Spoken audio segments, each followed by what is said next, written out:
You are listening to the Better 2 podcast with DM Needham.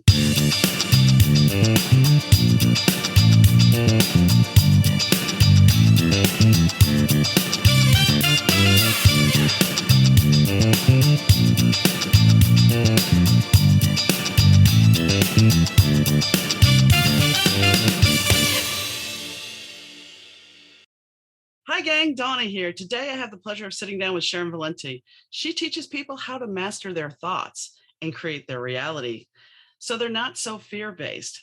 How did she come about doing this? Well, as you find out in the podcast, we discuss her emotionally traumatic background, dealing with her parents and an abusive spouse, and how those things in life taught her how to teach others. I hope you enjoy. Hi, Sharon. How are you? I'm extremely well. How are you? I'm okay. I'm doing pretty good today. We had some storms, but thankfully I have my power. A lot of my people around me don't have power, so it's all good. It's all Yeah. good. So, when you set up to be on the show, you talked about that you had left an abusive relationship or stayed. That was kind of your better two moment, but you left some other tidbits about what had happened in your life. But let's focus right now as we start this podcast with the abusive relationship you were in. So I need to go back one step, if I That's may, fine. in my life, because one thing led to the other thing. So growing up in a household where two parents were alcoholics and my mother was the physically violent, abusive, emotionally at every level. So that became normal for me. And fast forward, the patterns and beliefs that I adopted as a young person and the people pleasing behavior kept on through my life, unwittingly, unknowing that I had total control over it at the time. I didn't know that. So the next relationship was even more abusive than that one. It was like my mother and then some rolled in. But again, it was familiar territory to me. I believed everything was my fault. I was worthless. I was useless. I was ugly. You name the not enoughness. I was all of it. That was my belief system that I didn't even understand at that time. So I married an Iranian and we had some cultural differences, and that's an understatement. But when I became 3 months pregnant is when the physical violence started. And he was very apologetic, and I believed it and forgave him. And that just opened the cycle of abuse. So every time he hit me, choked me, whatever, I would be so upset. Of course, I was terrified of this man. I was terrified of him. I was terrified of life. I felt hopeless. I can't say I felt suicidal, but I really felt hopeless. I felt trapped. There was nobody I could turn to. My neighbors, we lived in an apartment at the time, were probably sick and tired of hearing the screaming and crying and yells for help from me.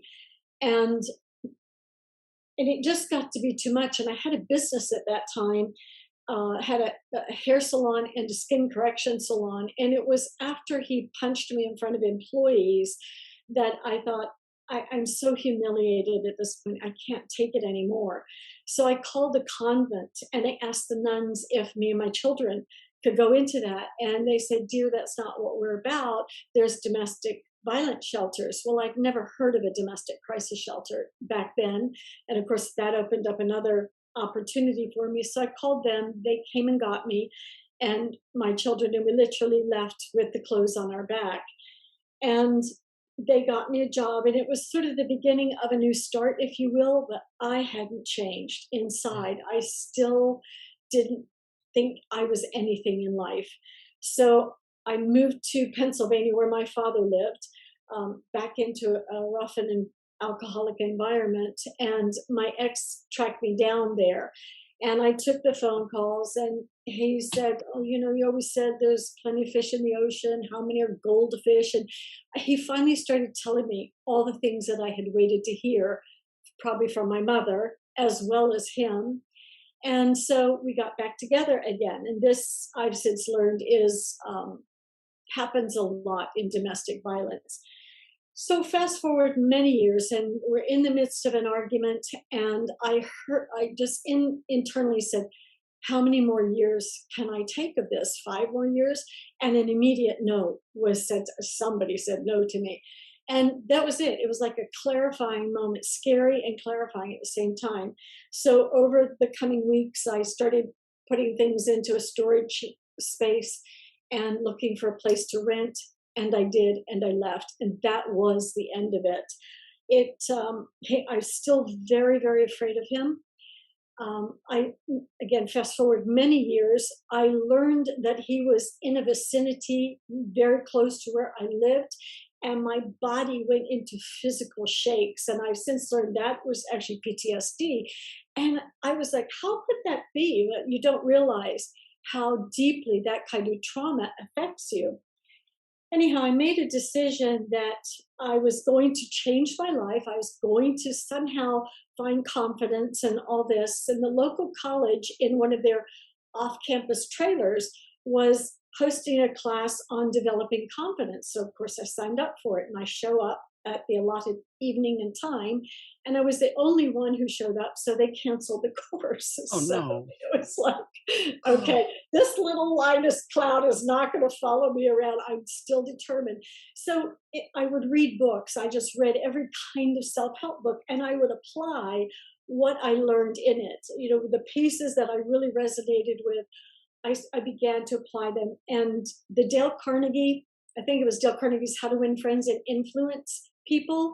He said the way to develop confidence is to do the thing you least like doing and keep doing it until it becomes comfortable. Well, that really clicked with me. And it's, of course, it's moving through the fear, that kind of thing. And I took that to heart, and I started doing things that previously had been difficult for me. And I'm not saying I conquered everything in one go. I didn't, but it was a starting point for me. And it began to grow. And I would do these things that were uncomfortable and feel very good about myself afterwards. It was another aha moment in my life. And of course, being a single parent, it wasn't easy. And I was working 2 jobs for much of that time and trying to be mother, father, etc. And we're always doing the best we can, but I still had a lot of that negative self-talk going on. You know, you're not doing a good job, you're not a good parent, you're not a good employee, da da da da da. So it was constantly fighting against myself. And then I had a significant turning point. I decided to move to Florida, where I didn't know anybody. So I built a home down there, moved. It was a whole new life. I got let go from a job I thought I was going to be with till retirement. It's like, oh dear, what am I going to do now? And I went into real estate as an assistant for $10 an hour. So I was like, oh my gosh, I just got a new car, I have a car payment, house payment. How am I going to do this? Within a year, I had become a licensed realtor. And I came into the market, right place, right time, and did that for 18 years. And it just fully supported me, my lifestyle, etc. But I've always helped people some way. Even in high school, I attracted people to me. And here I am in my own sob story, but I can look back too. And if you're familiar with the term law of attraction, I can see how I attracted certain things. I always wanted a different mom and a different parents and different household. And all these different adults came up and engaged in conversation with me and invited me to move stateside with them. My dad was Air Force. We were living in Germany at the time. And I was afraid to do anything about it. My best friend's mother came and asked my mother, could they adopt me? And I can look back now and say, that's why all those situations were arising, because I was desperate to get out of that abusive environment. So I stepped into learning to work with Byron Katie. And as a result of learning about questioning thoughts, learning that there's three kinds of businesses. There's yours, and there's mine, and there's the divine. And I've learned that the only time all of us can ever get in trouble is when we're in somebody else's business, even if it's just in our mind. And an example would be if you've ever been in the mall and you've seen people walking around and you think, what were they thinking when they put that outfit on today? You know, we don't people watch, we people judge, really. But whose business is it what they wear? And I could say to you, oh, I see you have a purple dress on today. That's all I said. your mind could conjure the story. I knew I should have put the red dress on. It's brighter. Da da da da da da da da. Da, da. So we do this all the time, right? And in learning that I have literally created everything. When you hear we create our reality, it's simply true because we're the ones creating the stories in our mind.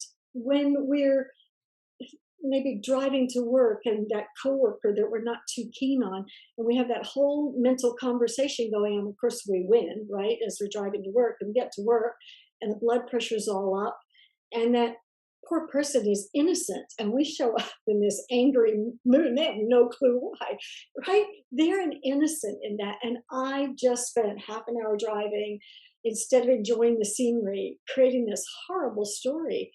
And we do that in all of our relationships. We do partners, mother, father, children, parents, coworkers, even our doctors. We have a whole story going on about each and every one of those. And when that fear in us arises, it's my experience, it's just as easy to create a good outcome than a fearful outcome. I could conjure up this whole story. The guy cut me off on the road, and that's all that happened. But I saw the accident, then the blood and gore, of course, then the ambulance in the hospital, then I'm on the phone telling my friends where I'm at for the sob story. None of that happened outside of my mind. But this is what we do. And I could have just simply said, wow, I wonder what happened that made him cut me off and he's in such a hurry, right? End of no story. But we unconsciously do these things. And some of them have arisen, I call them our one-liners, especially with my generation. Growing up, I heard children should be seen and not heard. Children should speak only when spoken to. Boys and men don't cry. One that I could blow out of the water and I'll share in a second. But as I sat with all of those, I thought, what beliefs did I get around that? And for me, it was I'm unimportant, I'm invisible, I don't matter. And some other things that my mother said to me growing up, I was able to look back on and see how she said I'd never amount to anything. And I can see how a good portion of my life I spent trying to prove her right until I realized that's what I've been doing. That's that self sabotaging behavior.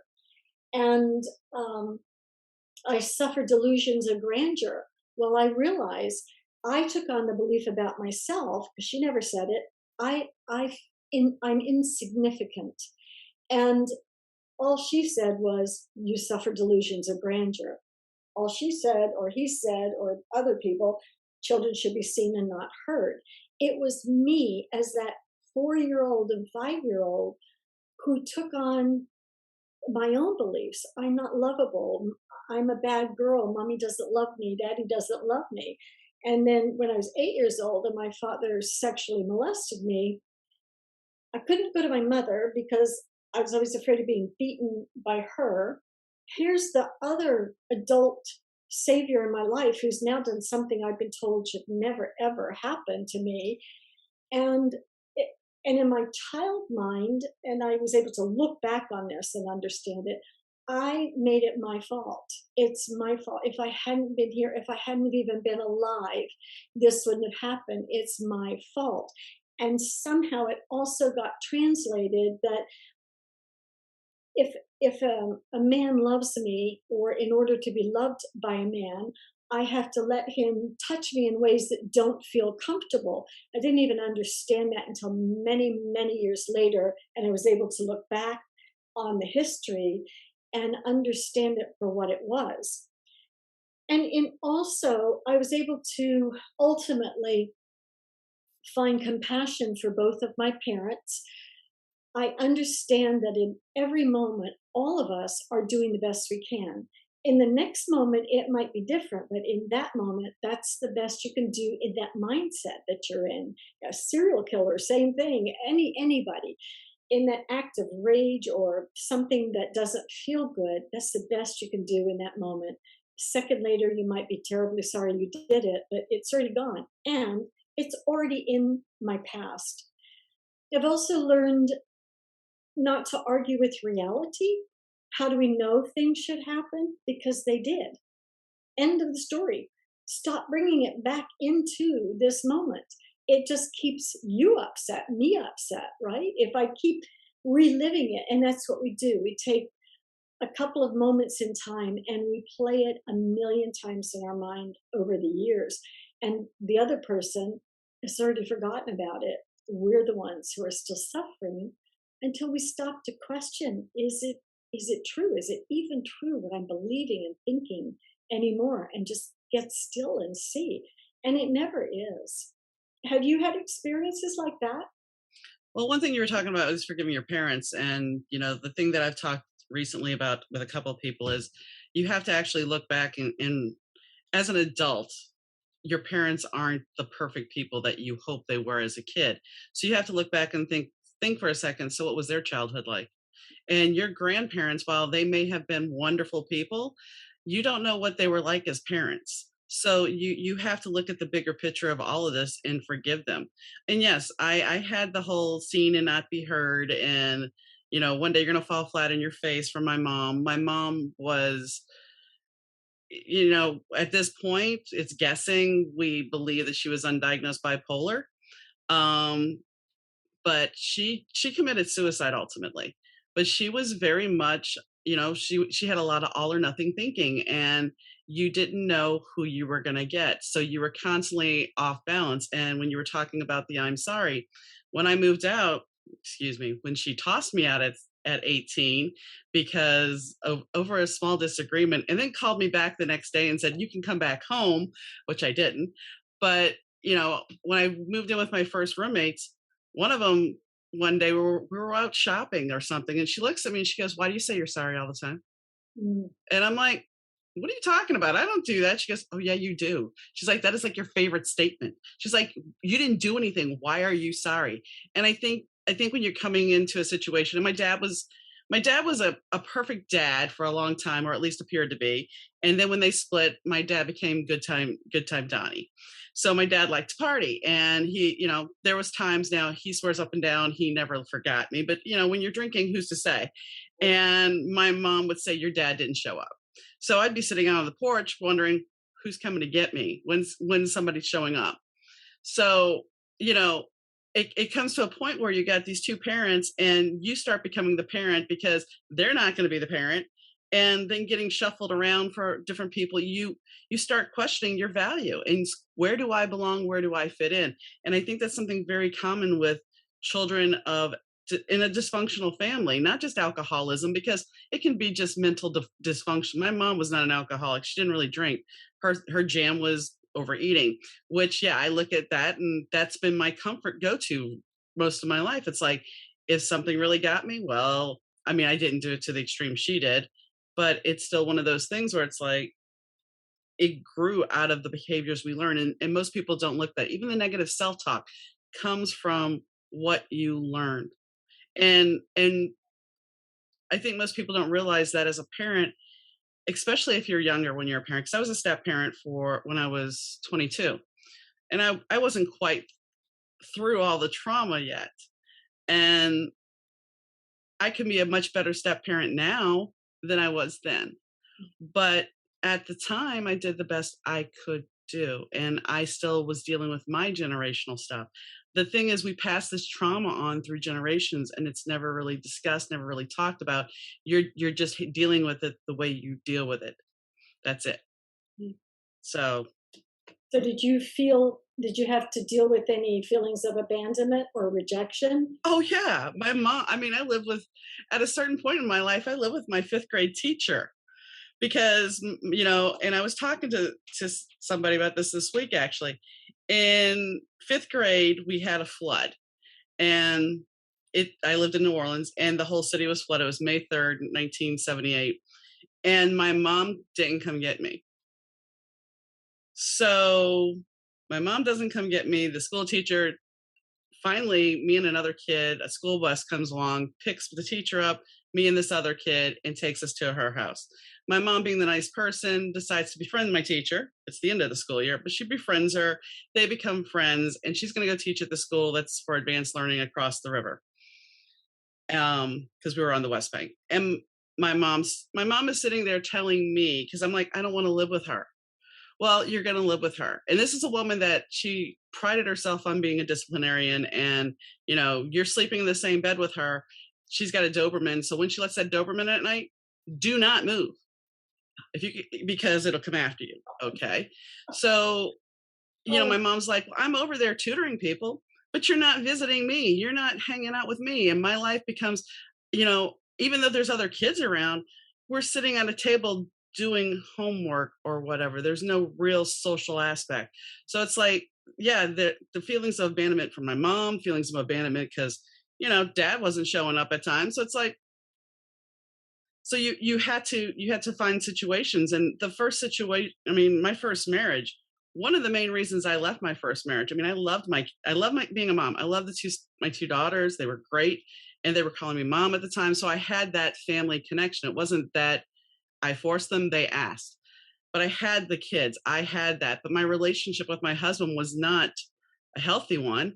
It was, I wouldn't say it was not physically abusive, but there was mental abuse qualities to it.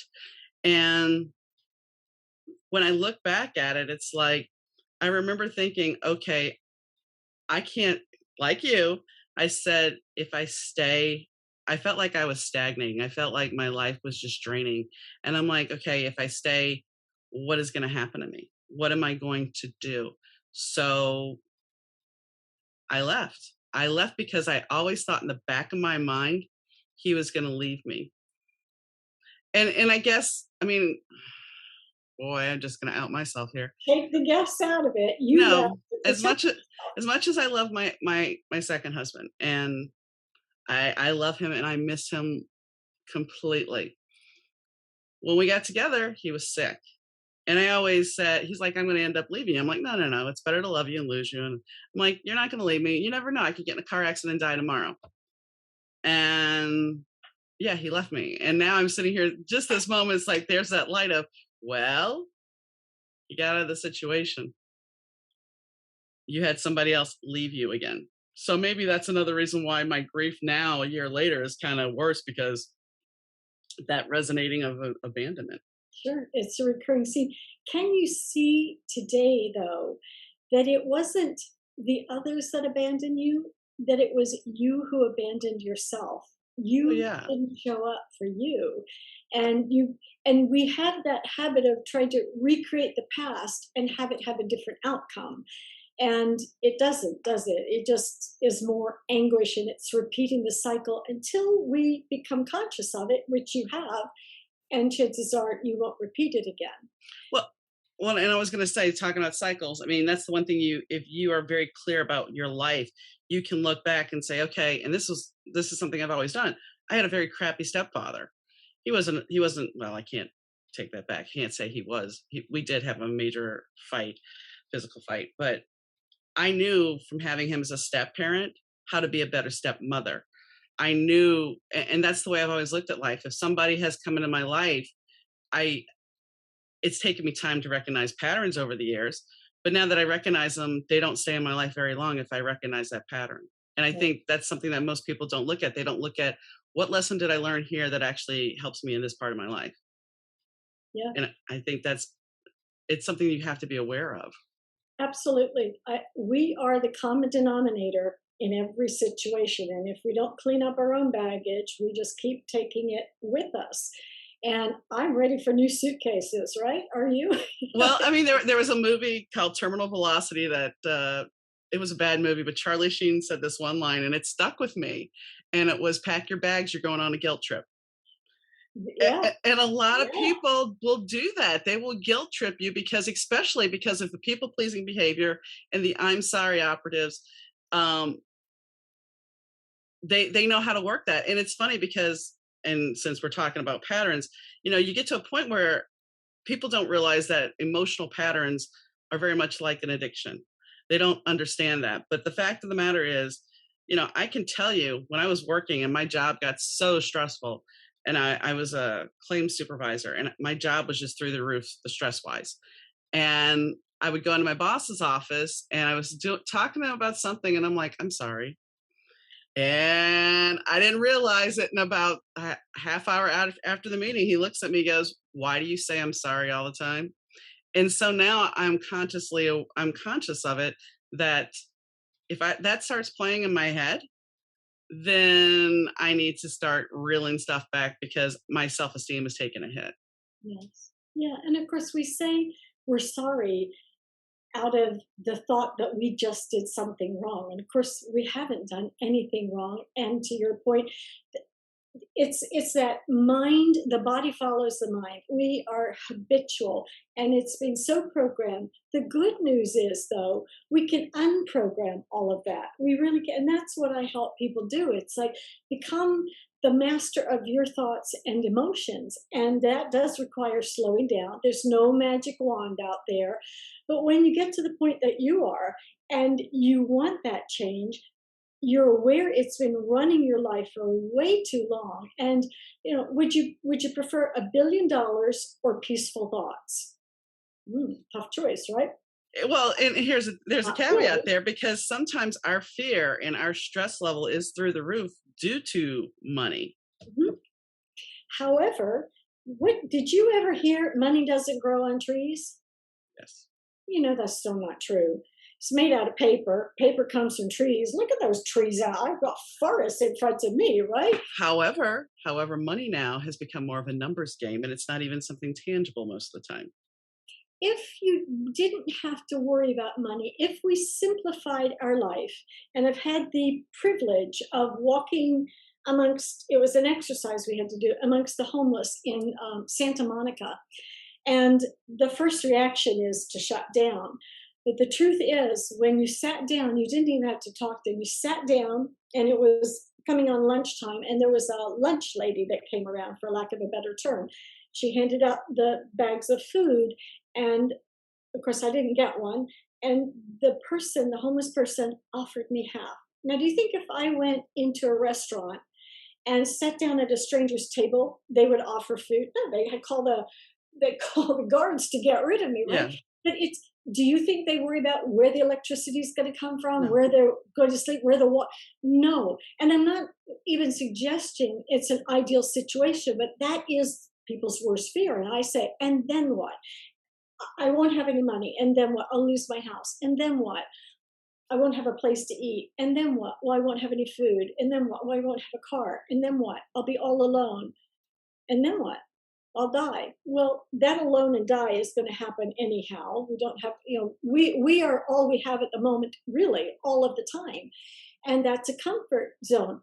Is it really true you're going to lose your house, your car, your no food to eat? No, of course it's not. But that's a fear that's sort of been put into our minds. And again, the mind is so conditioned, the body just follows. I have an exercise of how to be present in the moment. We hear this. You have to love yourself. Nobody tells you how. Well, I'll give some suggestions on that. And how to be present in the moment. When you get dressed every day, you put your arm through the same sleeve every day. You brush your teeth with the same hand every day. Put the makeup on, start on the same side. Put the pants leg on. Switch that up for 1 week. Nothing will bring you in the present moment faster. If you put your pant leg on with your right leg first to do your left, you have to give it 100% attention because you're so unaccustomed to doing that. And if you do it enough and do it enough and do it enough, you'll be ambidextrous. No, actually, you'll be in the present moment, but you'll be ambidextrous too, maybe. But it's like in meditation. People are like, oh my God, my thoughts are running away. Great. The awareness alone means you're being present. Just bring your thought back and calm down again. Thoughts run away, bring it back. The fact that you become aware is the biggest step up that hill, if you will. And the desire to be different, once you're open to that, all those right tools and right people just flock to you, right? One of the best exercises is sitting down and finding all of those one liners and seeing the beliefs you've got around them. We heard a lot of things growing up and took on those beliefs. It wasn't the person who said children should be seen and not heard that put that I'm not lovable, I'm unimportant. We did that to us. And it's amazing to me still how a 2 year old, 3 year old, 5 year old even has the thought processes to put that on themselves. And yet we do. Is that from a past life? I don't know. It doesn't matter. It's just the fact that we do. And it's been my experience, once you find that belief and bring it to the surface and question whether it's true, and it never is, it's gone like that, unless there's another belief under it holding it in place. So it's like, let's say, going through life believing that you were abandoned. What need in you is that fulfilling? Just think on it for a minute. I mean, it could be it's fulfilling my need to stay a victim. It's fulfilling my pity party for one. I'm not saying this is what you're going through, but when we sit and it's like, and what's the price you've paid for holding on to that feeling of abandonment? What's one marriage, two marriages? What else in your life? When else have you felt abandoned? Well, Friends, coworkers?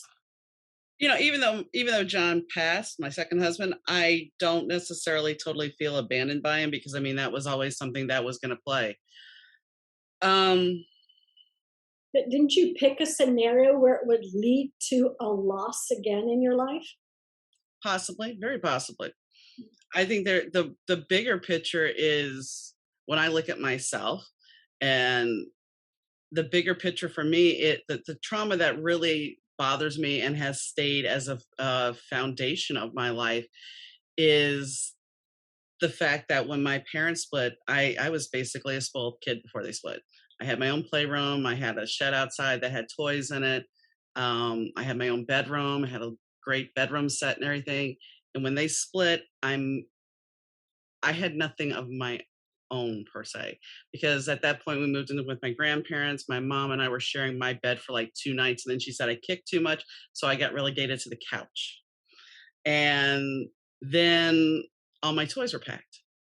So everything that I knew, all my comforts were taken away. And then so that same year, I fell in love with Star Wars, and my dad had got me this great book, and I used to keep anything that was personal in my desk at school because that was the only place that was mine.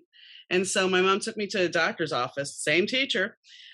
I come in from the doctor's office, and from my desk to the trash can is a line of students, and the teacher is cleaning out my desk. Oh, And no. she proceeds to give each kid a piece of whatever to throw it out. My book didn't get thrown Oh, out, but it was mortifying. And then at the end of the year, she hands out trophies, which I think I still have packed away in a box somewhere, which I should just destroy.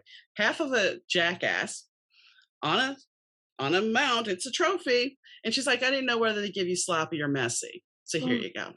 mm, And I think that's something that has just always stayed with me because I mean, I'm not, you can't tell here, it looks just fine, but I am not the neatest person. And that is something that has always stayed with me. And I've never been Miss Polly Perfect Housekeeper. I have never been that way. And part of it's creativity, I know, because I'm always creative. But even at my desk at work, my boss would come and he's like, I need this. And I'm like, okay, hold on. And I'd go through it to a pile and I'd go through and I'd find the piece of paper he needed. He's like, how can you do that? I'm like, I just can. you know your stuff. Yeah. Yeah. But I also see that it became when my mom died, when John died, stuff became and even when his parents died, stuff became something to bring comfort. Mm. And that's what, if you want to ask what, it's not so much the abandonment, it's the equation of stuff brings comfort because all that stuff was taken from me to, okay, now I got all the stuff. I'm not getting joy from it. What am I going to do with it? So there's this just, and so it blends into this mess. And then you're like, what do you The do? bottom line, everybody has a strong need to feel safe Mhm. wherever we're at.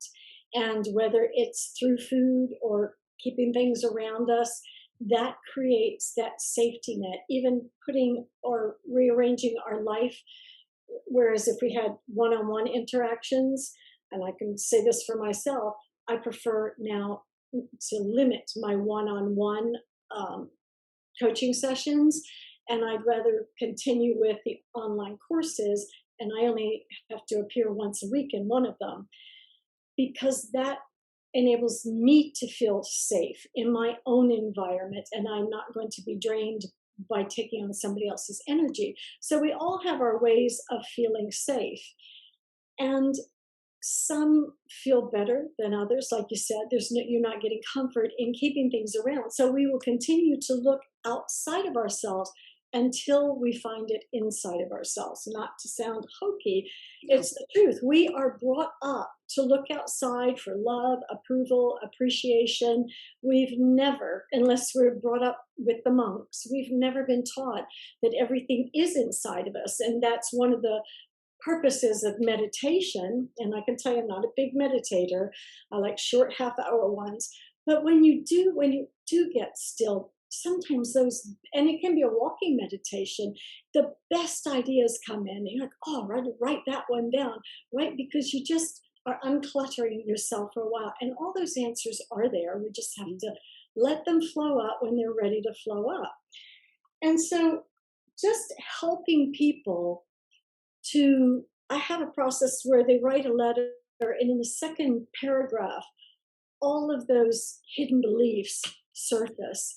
And then we're able to look at different moments in time where you have felt that belief by a situation or person you were with, and begin to question, is that true? Is it true I'm abandoned? Is it true I'm not safe? Is it true whatever? And I found I'm quite lovable and I am attractive, and somebody will want more. Clearly, I'm married, so somebody will want me one day. But all those things that I couldn't believe about myself before, it's a form of brainwashing in a way. And so now, again, we can, if you want to call it brainwash yourself in a new way. Stand up and be that person you've always wanted to be.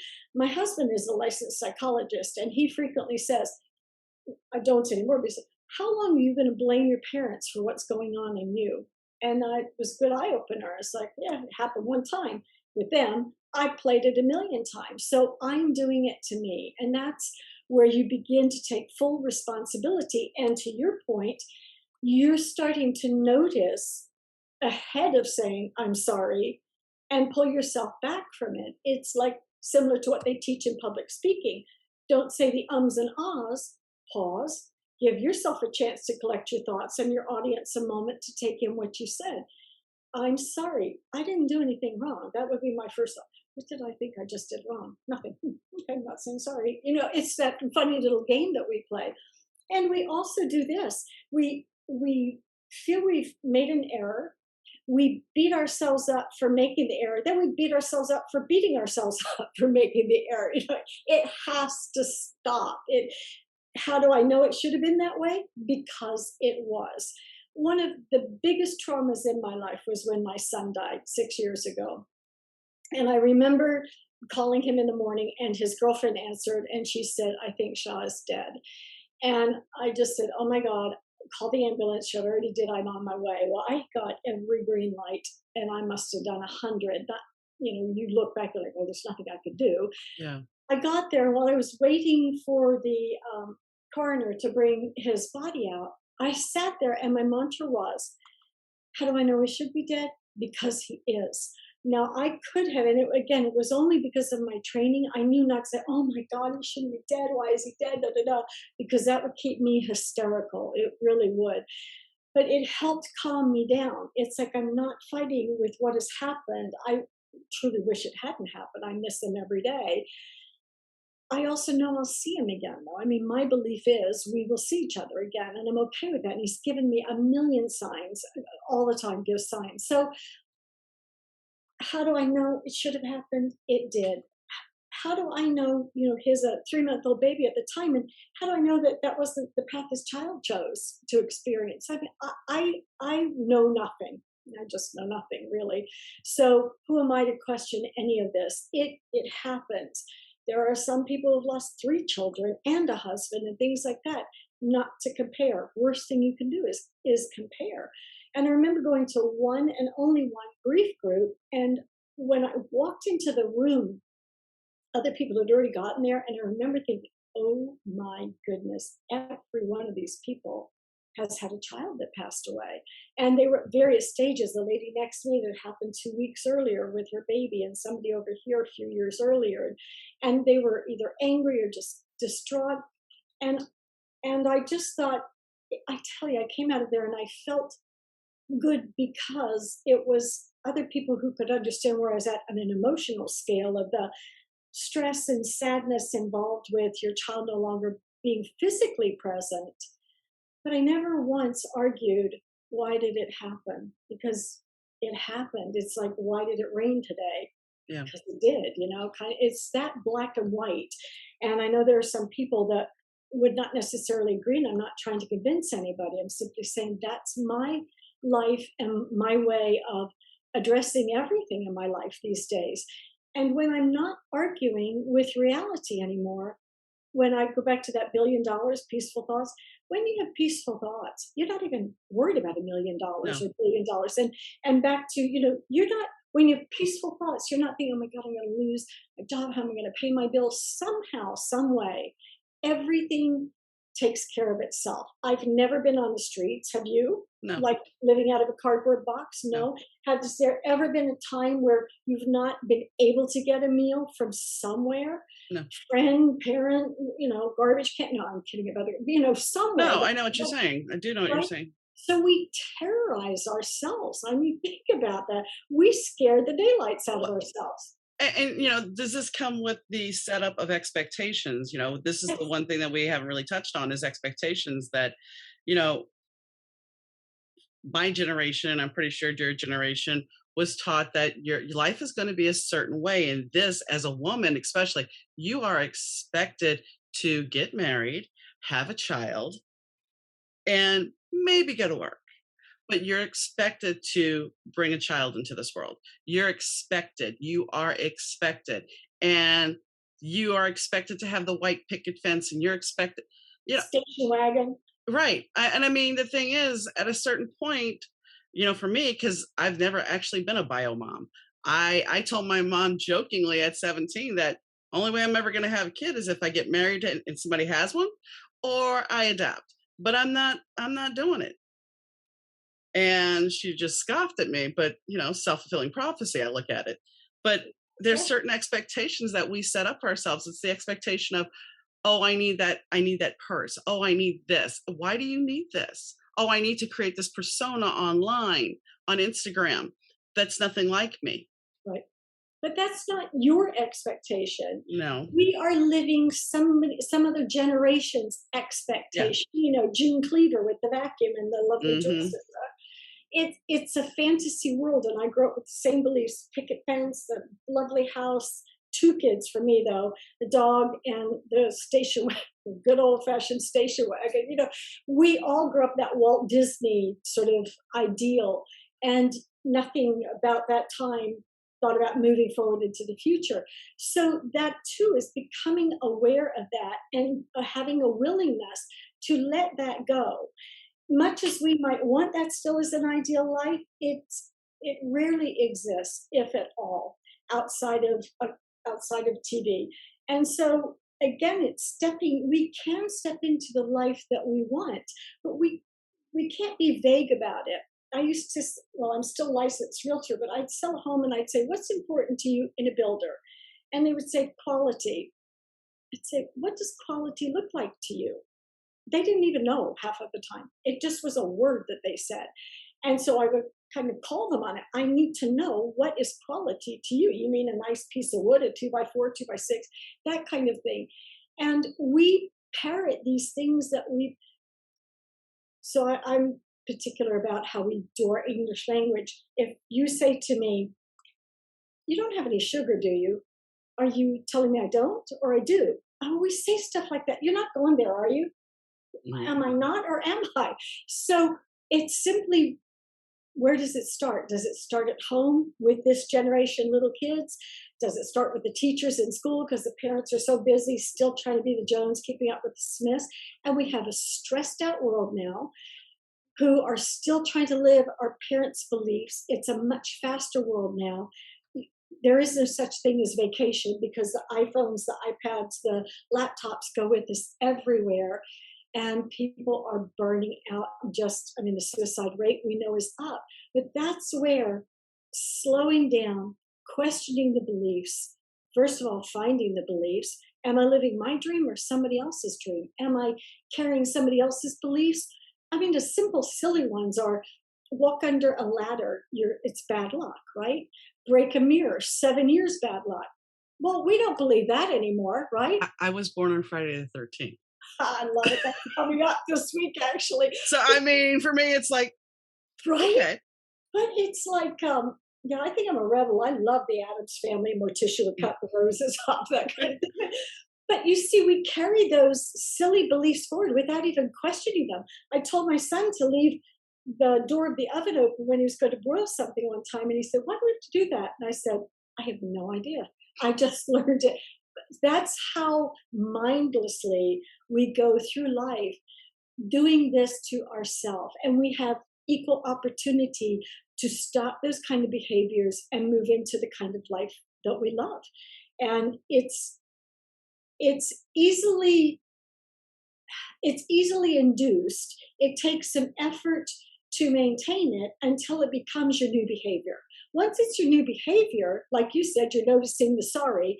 Once you get out of the pattern of saying sorry, you'll laugh at, I mean, you are laughing about it now, but you will laugh. Oh my God, I remember that time I must have said sorry.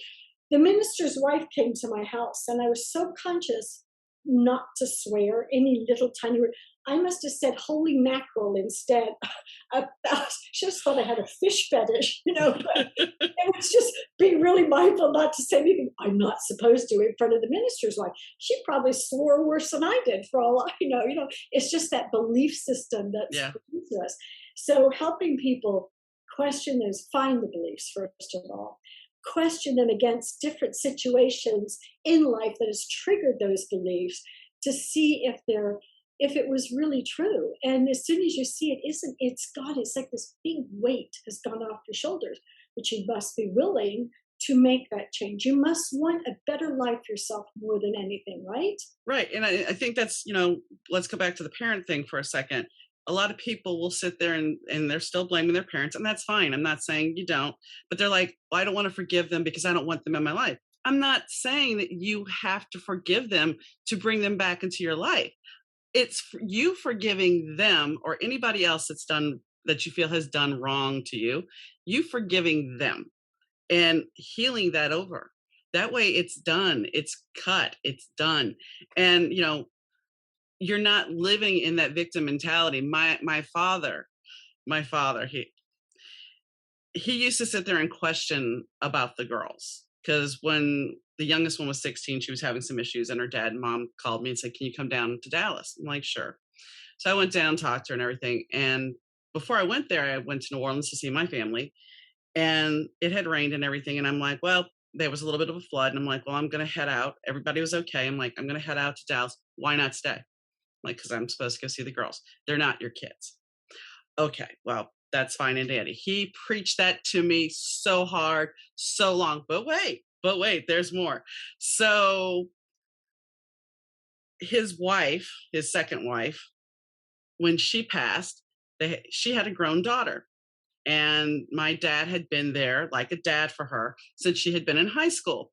So when his wife passed, which was traumatic because she passed in his arms, he tells me on the phone, this is a couple weeks after, he tells me on the phone, he's like, well, I'm all Naomi's got now. She's like a daughter to me. And all I could say was, now you understand, don't you? He's like, understand what? I'm like, now you understand why the girls were that way to me. They were in my life for 4 years. They were 4 and 6 when they came into my life. Now you understand. Oh yeah, I do. I bet he didn't even actually remember that moment in time, though. Most likely not, but it was one of those things that it wasn't just one time that he said this though. I mean, even when they were little, he would constantly tell me, nope, they're not your kids. Okay. And that's what I look at. The one thing I've talked about several times on the show, and expectations is one, the labels is another. When we sit there and say, well, you you should not be in love with somebody because of, they're not your kids, because of you're a widow now. You are, that should not matter. We should not be dividing up sexual orientation or anything else based on marital status or sex, sexual orientation. If you care about somebody, then you care about them. That's what should matter. It shouldn't matter if somebody's not my kid. If I care about them like they are, then that's all that matters. My belief is we're all one anyhow. Mhm. There's no such thing as a minority. We all have hair, teeth, nose, skin, ears, eyes. We're all the same, if you want to put it that way. So there's a lot of things that people still need to work out for themselves in order to attain that peaceful life that they want. I feel strongly about the younger generation. If they can learn it now, they have a chance when they reach adulthood for it to be a more peaceful time for them and not believing all these things. And of course, I have my thoughts on certain things, but they're just my thoughts about social media, put a little bit of pressure on things like that. That's a whole nother podcast, but Well, it, yeah, it's just my belief. If we could just kill all that social media for a little while and let people get back down to earth, these young people get back down to earth, don't buy Sarah Blakely's Spanx anymore and that kind of stuff, be who we are for crying out loud, then we'll be more accepting of one another. I think. I don't know. Everybody's right though. If you think about that, if everybody's creating their own reality, then it's right for them. I don't have to like it. I don't have to agree with it, but it's not up to me to change someone's reality. but That's their business. when you look at social media, let's take social media. While it's reality, allegedly, is it really reality? Because there are people that they get the huge hit, this is amazing because like TikTok, somebody I know has a friend, and I know it's always that way, but she had worn a shirt and she had gotten like, I think 200,000 likes or something, her video blew up, and the next day her next video got like 40 likes. How does that affect your mental status? Because you're on this high and then you're going to go down. And the thing is, this is why I say it's not reality, because it's an algorithm. It's a computer programming screwing with you. So if a computer program, I mean, dare I say, without really thinking about it, when you look at the Terminator movie, not that I don't know if you've seen it or not, but the Terminator, it was to manipulate the human race. Basically, it was to destroy the human race. If a computer algorithm is screwing with people mentally. Yes. Yes. However, let's rewind. That comes back to what I said, is that from the time we're young, we have been taught to look outside of ourselves for the love, approval, and appreciation. And for those that are totally hooked on that kind of thing, it can be devastating for these people. It really can, especially if something really ugly has been spread out there Hmm. and they don't have a strong constitution and they don't know how to question it and really just not take it personally, because what's going on with them is nothing to do with me. But they don't have that mental wherewithal to look at it like that. There goes that suicide again. There goes that girl just turning herself into the Barbie doll and the boy into the living Ken, because they can't see their perfection already. I mean, I look at that, I think, oh, Well, a lot of and misery. and you got to wonder, is this starting at home? Is it starting at magazines? I mean, my mom would sit there, and when I look back at pictures of me, I wasn't real thin, but I was healthy. And I'm big boned. I have German blood in me, so I'm big boned. And I know people are like, oh, big bone just means fat. No, it doesn't. Yes, And I mean, my mom would sit there and she would say, oh, you'd be so much prettier if you lost weight. mm, And then when I went to TV, I did have somebody that actually said, you'd be pretty, if for the character, you need to slim down a little bit. Same thing with modeling. If you lost 10 pounds, we could get you modeling, playing somebody's mom and everything else. And I I never bought into it. I never bought into it. and today it's different, of course, right? Yeah. Yeah. Yeah, Now, I would have had a career, no problem with being perfect. fluffy, I know. but at the time it was no. Yeah. So, yeah. Find that Twiggy, she brought all this about, right? Well, I will say when I was coming into modeling, it was during the age of right before Cindy Crawford, or Cindy Crawford had hit, and the ethnic look was coming in. So I was more of the, that's how the agency described it, as I was a glamour girl because I was busty and all that, like the Christy Brinkley type people. And then you had the Cindy Crawford, Christy Turlington, so they were more ethnic looking. That's how they termed it, even though that's not the case, but that's how they termed it.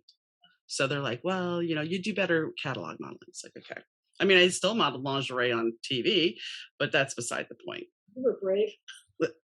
I had a bodysuit on underneath and you could see nothing. So it was an illusion again. There you go. It's all illusion. Hmm. Everything is illusion.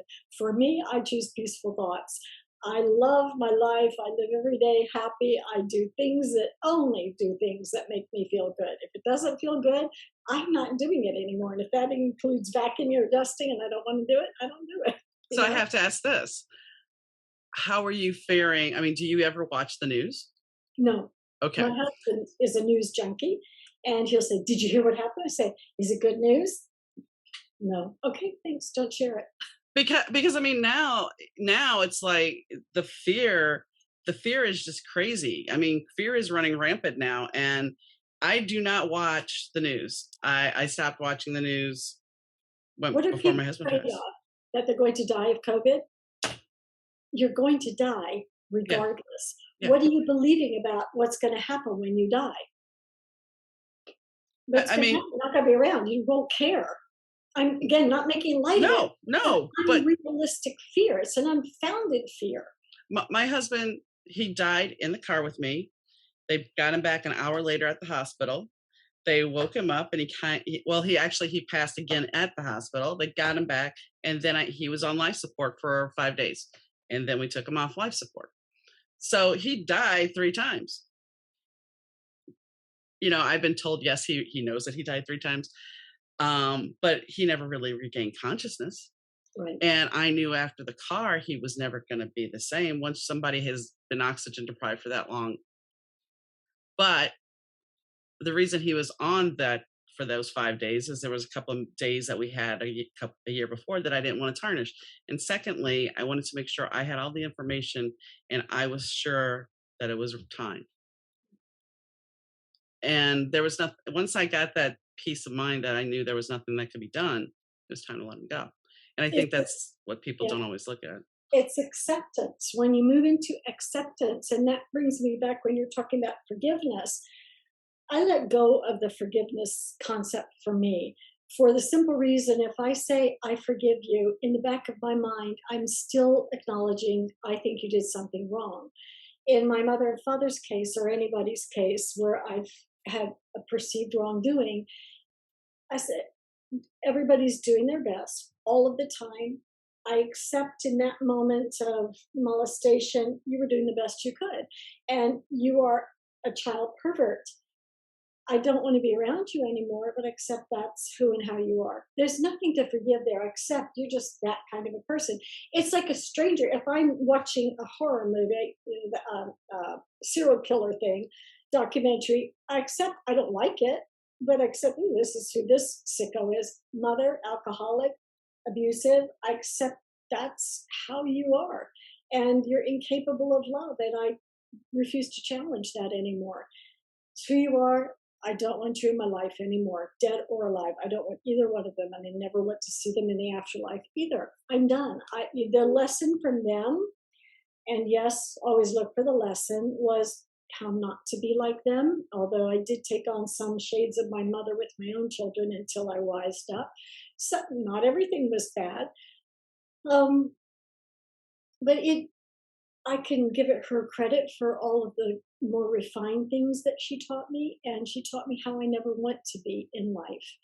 And she taught me how I do want to be in life, have an appreciation of nature and some other things. My father,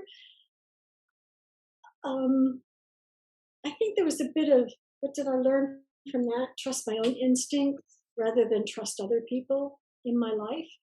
But that also leaves it open for not a feeling of safety either. So it gives me an opportunity to work on feeling safe in every situation. And I am safe. I know that I'm safe. The only person that can harm me is myself with my thoughts. That's it. And that's what people don't realize, that your thoughts can actually be really, really dark. I mean, my mother, before she actually did it, she went through this whole month of talking about it. And I mean, this was several times over that she tried this through my life. And, you know, when after she passed, we had gone to a grief meeting, kind of like what you did. It was about the loss of a loved one. And because the girls had moved in with us, we thought, well, maybe getting them into therapy, it would be good, because they weren't really seeing their mom at the time, because for whatever reason, they weren't. And we went in there, and these parents had lost their daughter to suicide. And they framed suicide very, especially in my mom's situation. Sometimes suicide is not a mission, but they had said that their daughter had constantly been trying, constantly, over and over and over and over again. And they're like, she finally completed her mission. And that stuck with me, because that's what my mother was doing. She was, you could save her, you could pull her back, but she was constantly on this mission. And now That I've must kind of have been lost where I very was going with that. difficult. That must have been difficult for you, though, going through that with your mother, and then ultimately her succeeding and doing that must have been very I hard. don't know if that, I don't regret saving her. What ticked me off the most was that when I saved her, she, so we're going back to the mind, in her mind, my stepfather, when the person who called the police and the paramedics was me. My stepfather was in the bedroom. My mom went out to the garage to start the car. She was going to asphyxiate herself, and she had already taken pills the night before and that morning. And I told her, I said, get out of the car. Otherwise, I'm 16 years old now, or almost 17. And I'm like, look, I'm going to go call the police. I'm calling the ambulance. This isn't going to go. You do that, I'll never forgive you. Okay, that's fine. So I call, and they show up, and she's in a coma for 3 days. And then she's at the hospital for, I think she was there for almost a week. And they let her go. She was proud of herself, because she told them that she was burned out. And this is the 80s. We didn't do bipolar. We took burned out, and that was it. And she comes home, and she starts telling everybody how my stepfather saved her life. And he didn't walk out of the bedroom until he heard the paramedics coming. That's when he walked out. But in her mind, she had to have him save her so she could have her value. Because how does it look that your husband doesn't value you, but your daughter does? But still, that rejection on you, the abandonment, Yeah. all of that playing itself out. Well, and Very, suicide is the biggest rejection you can get. yes, and yes, agreed with you 100% on that. I do, and we just need to mind our thoughts. So come Yeah. and see me if you want some help with that. I'm Yes, I the mean, I was one going that to say, you have, before we wrap this up, you have a website called isittrue.com. And I went there this morning, and you offer classes, correct? There. yeah, two online courses, and over and above that, though, I invite everybody to go out to the website and put your email address in and get your copy of Relationship Restoration. It covers a lot of the hot points that we've covered about anger, what anger is, why we are angry, expectations, many, many things like that. And it's sort of a good foothold into helping you move your thoughts in a different direction. Our next 6-week interactive course starts October 5th, I believe it is. They're the same curriculum. One is self-study if you're too busy to make it during the day. It's limited to 10 people only in the interactive one. And when I say interactive, once a week we meet as a group. I help with any questions. I facilitate if people need it, so everybody can get a deeper feel of that. But it is a life-changing course, and I don't say that lightly. When I piloted it, my daughter was one of the participants, and we never discussed what her subjects were around. And much later, two things came up. One, she said, well, I learned why I picked the people I do in my life, and I thought that was very revealing. I didn't say anything. Much later, when I was visiting, she said to her husband, "You know, you should do my mom's course. You would learn a lot from it." Again, didn't say anything. He didn't even acknowledge us. "Ooh, that was a bit delicate, kind of thing." Yeah. But that's how much. And she didn't do it because I'm her mom. She was been a facilitator at Disney for a long time, and they have some of the best coaching classes around, teaching leadership and stuff. And for her to say that, and some of the other people that participated, it was a similar thing. It was like, wow, when you said you accepted your mom and you felt compassion, I couldn't understand how you did that. I give very clear cut examples, my own examples. It's very easy to follow along, but relationship restoration is a good starting point. Okay. Well, I will put all your links up on the podcast, and I thank you for your time, Sharon. Thank you. Pleasure to be here. Thanks, guys, for tuning in to the Better Two podcast. Your listenership is greatly appreciated. If you like what you hear, remember to hit subscribe. We also have our videos on YouTube. They're usually posted the same day as the podcast, and you should check it out. If you have a question or you would like to be a guest on the show, please drop me an email, and I'll be glad to talk to you about it. The email is Donna, Dauna, at thebettertwopodcast.com. Thanks again for tuning in, and catch you next time.